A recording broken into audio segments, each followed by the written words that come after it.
plans for final victory in World War II, occupation and control of Germany. But more important, Churchill, Roosevelt, and Stalin dedicated their nations to the foundations for permanent peace through a United Nations organization. Crushing Germany from the east and west, the Allied armies met at the River Elbe and joined hands in celebration of victory. Russia and the United States, with their allies, had fought the good fight together. Final victory was in sight. Man's hopes of lasting peace were high. But the great architect of victory was not to see the final triumph. Suddenly, President Franklin Roosevelt was dead. Mourned throughout the world, he left in the United Nations organization the framework for lasting peace on earth. World War II ended, and in Tokyo Bay, General MacArthur spoke for all people. Pray that peace be now restored to the world, and that God will preserve it always. Meanwhile, in San Francisco, delegates of 50 nations had met to form the United Nations organization. President Truman came from Washington for the signing of the historic charter. Foreign Minister Molotov of the Soviet Union lent his presence to the solemn and hopeful expression of man's resolution to live in peace. The nations were united.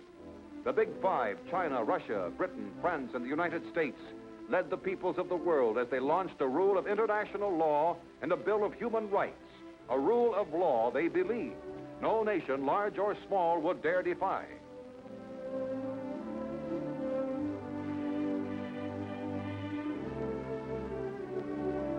The United Nations was set up, a tribunal empowered to mediate international disputes and to enforce its decisions. Soon, this machinery was put to the test. In Indonesia and elsewhere, people felt the strong desire for independence and the control of their own destinies, and this had been seen in the United Nations Charter.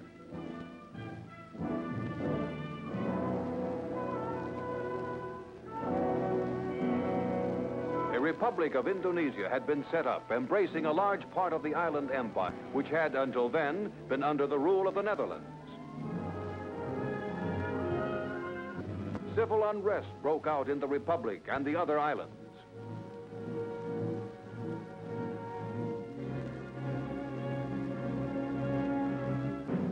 Although the Netherlands had recognized the new republic, differences arose, and the Dutch began military operations.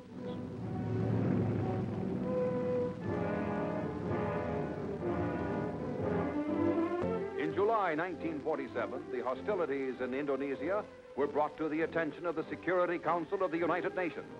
The Council immediately issued a ceasefire order and appointed a committee of good officers to aid in the peaceful negotiation of the dispute between the Netherlands and the Republican leaders.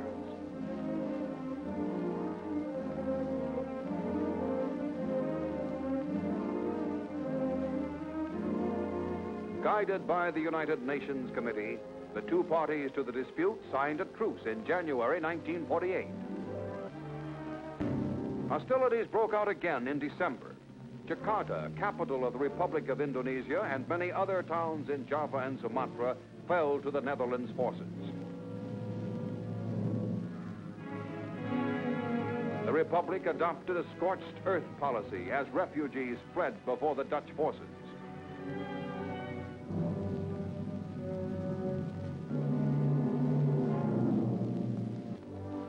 The Security Council met in emergency session in Paris and again called upon the parties to cease all military operations. The Council recommended the establishment of an independent United States of Indonesia at the earliest possible date. The United Nations Commission was instructed to assist in negotiations.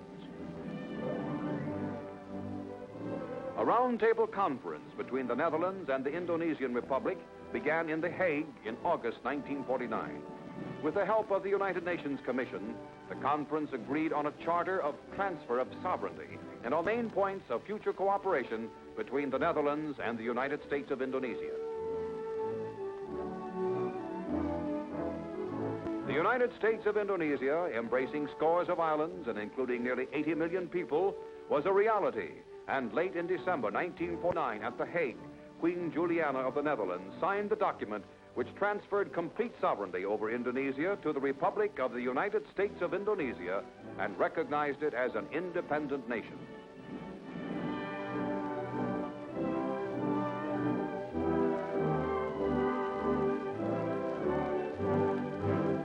The question had been peacefully resolved.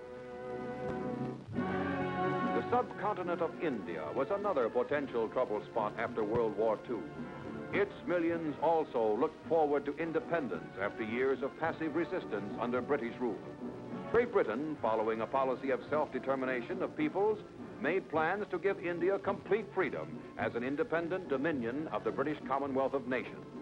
But the question of independence was not simple, for it posed another delicate question: the partition of the subcontinent between Hindu India and Muslim Pakistan. Meetings were held between Hindu and Muslim leaders. Mahatma Gandhi, great symbol of Indian independence, spoke for Hindu India.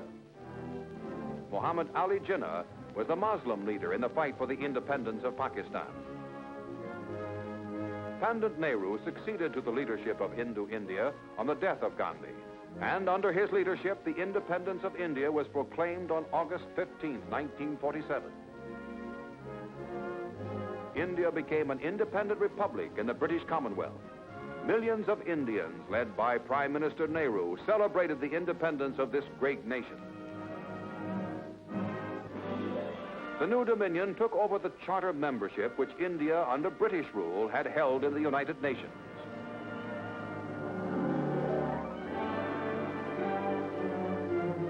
The new Republic of Pakistan consisted of two zones in the northwest and northeast corners of the subcontinent, separated by 1,000 miles of Dominion of India territory. The territorial limits of Pakistan were determined on the basis of the Islamic faith of the majority of its people. Led by Muhammad Ali Jinnah, the new Dominion of Pakistan also celebrated its independence on August 15, 1947. And at Karachi, capital of the new state, the joyous people hailed their new nation.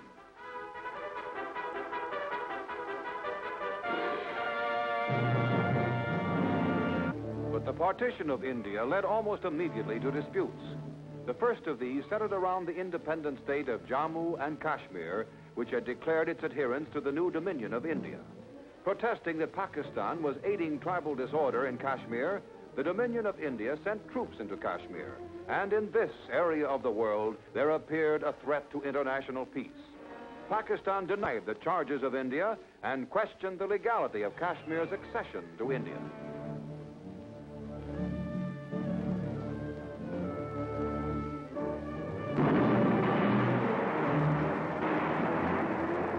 Continuing thus increased the threat to world peace and brought the dispute to the attention of the United Nations.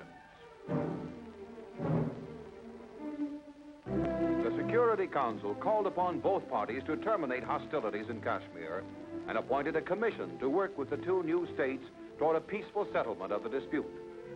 Admiral Chester Nimitz of the United States was appointed to administer a plebiscite in Jammu and Kashmir if all parties to the dispute agreed to this solution of the problem. Meanwhile, India and Pakistan were urged to continue their efforts to reach a peaceful settlement.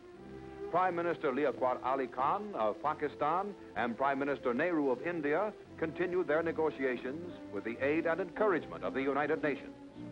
To the United Nations also came the problem of Palestine.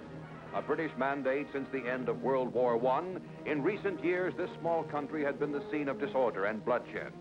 The age-old struggle between Arab and Jew and the aspirations of the Jewish people for a homeland, aspirations which had been intensified through the persecution of the Jews before and during World War II, had aggravated the Palestine problem. At a special session, the General Assembly of the United Nations established a special committee on Palestine and sent it to this troubled area to study the problems and make recommendations.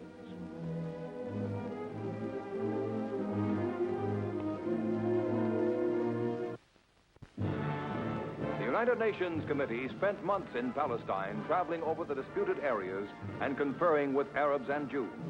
The majority of the committee members recommended that Palestine be partitioned into an Arab state and a Jewish state, and under international control, the city of Jerusalem, the three to be linked by economic union.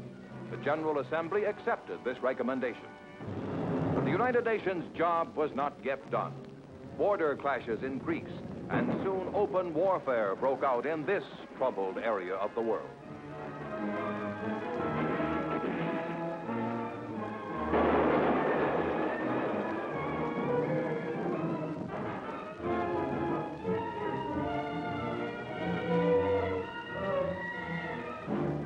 The United Nations continued its efforts for peace, and the General Assembly appointed Count Folke Bernadotte of Sweden as special mediator, and he was charged with negotiating a settlement of the situation in Palestine. Count Bernadotte devoted himself to meetings with the Arabs and the Jews, and was finally successful in arranging a truce. While striving for a basis for permanent peace in Palestine, Count Bernadotte was assassinated by terrorists in Jerusalem. The world mourned the first United Nations casualty in the struggle for world peace. The truce arranged by Count Bernadotte was broken, and violence again spread throughout the disputed areas of Palestine.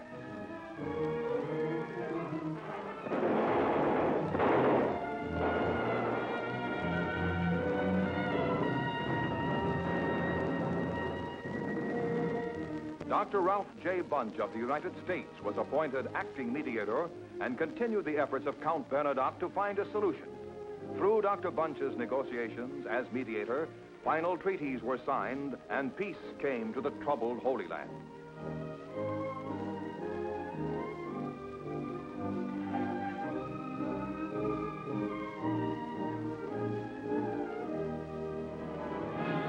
The State of Israel had been proclaimed, and the people rejoiced in their new nation, a haven of refuge for the displaced and persecuted members of the Jewish faith from all over the world.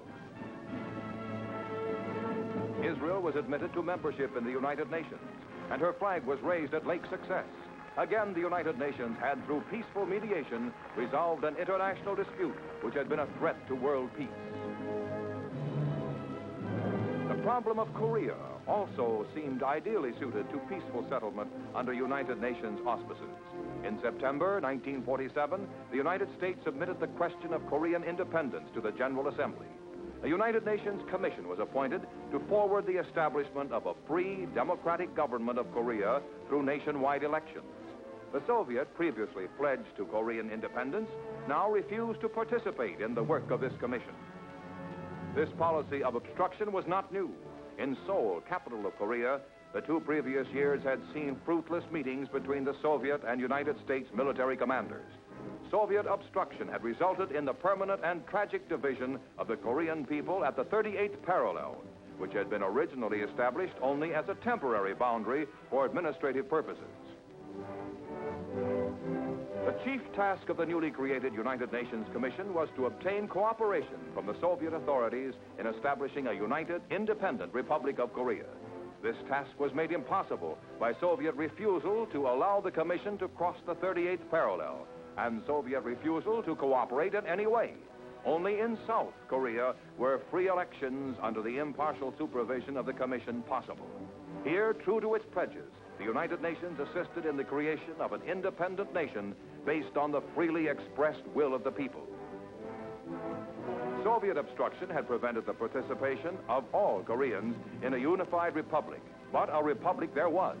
The newly elected government continued the work of the United States military government, which had voluntarily resigned its powers to the new nation. Land reform, education, public safety, and many other projects were now the concern of the new government. The people of the Republic of Korea settled down to the pursuits of peace.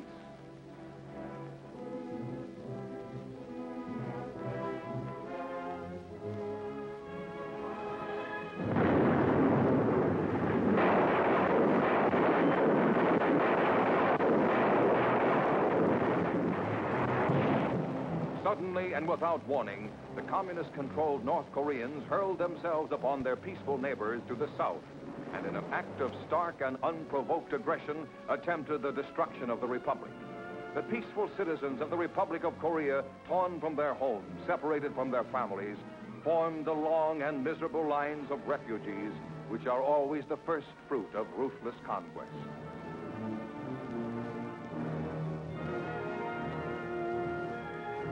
The United Nations Security Council met in emergency session at Lake Success to take action on the North Korean aggression. The Soviet Union chose to be absent. The Council quickly dispatched a ceasefire order to the North Korean regime. This order was ignored. The Council then voted for United Nations military action against the invaders. General Douglas MacArthur was named Commander-in-Chief of the United Nations forces in Korea. And after visiting the battlefront, he accepted the first United Nations battle flag to be flown by the United Nations forces fighting the communist invaders.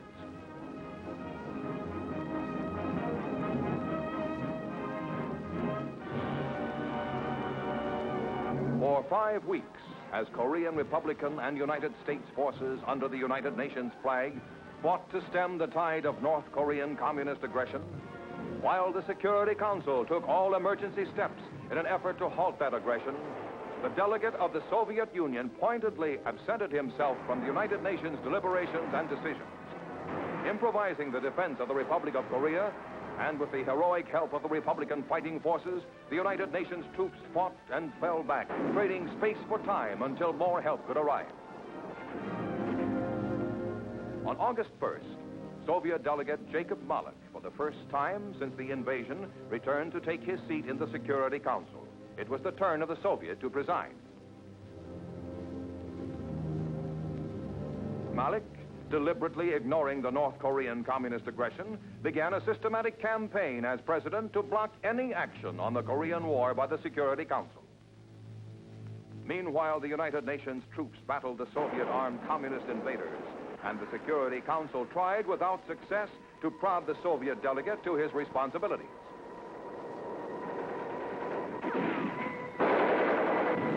As August Day followed August Day, the United Nations continued its fight in Korea. In the Security Council, the Soviet delegate sat impassive, rendering impotent the Council's efforts to end the bloodshed in Korea.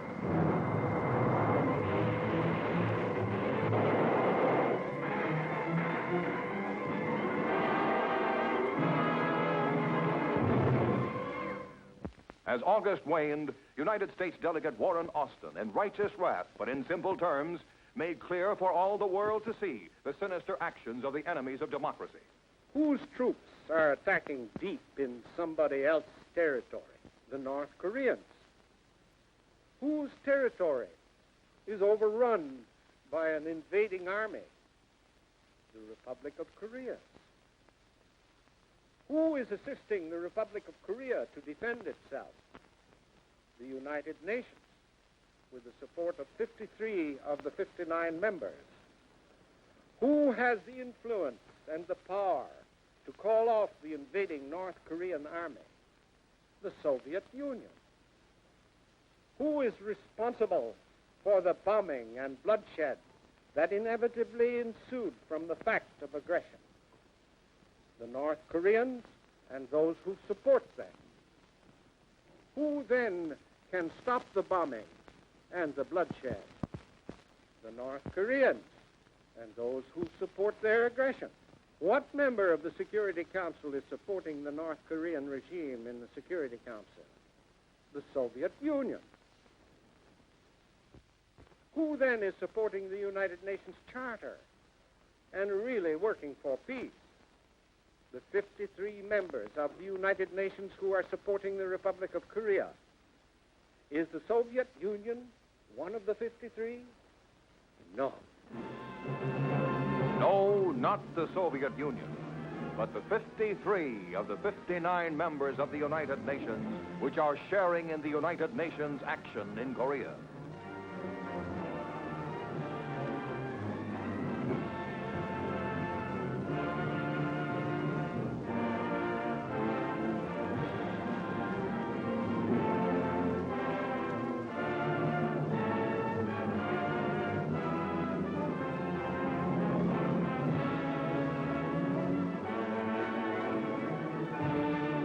Are the nations united for peace, who have used the peaceful methods of mediation in 5 years of United Nations progress, and the nations who, now and forever, stand ready to meet and halt aggression anywhere with all the powers vested in them by the United Nations Charter.